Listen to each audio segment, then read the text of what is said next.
မဲတလီတော့ထင်ရလောက်သည်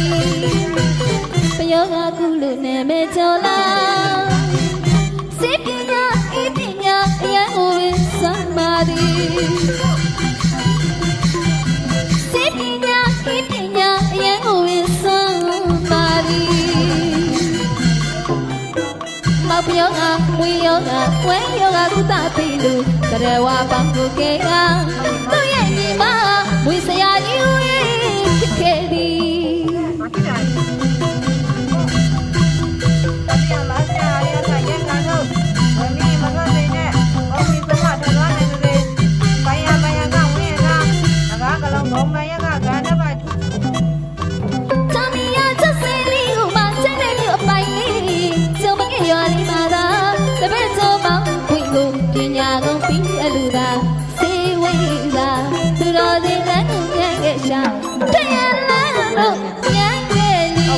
ဒီကားကကျတဲ့ကိုလည်းဒီကိုလောက်ထားတယ်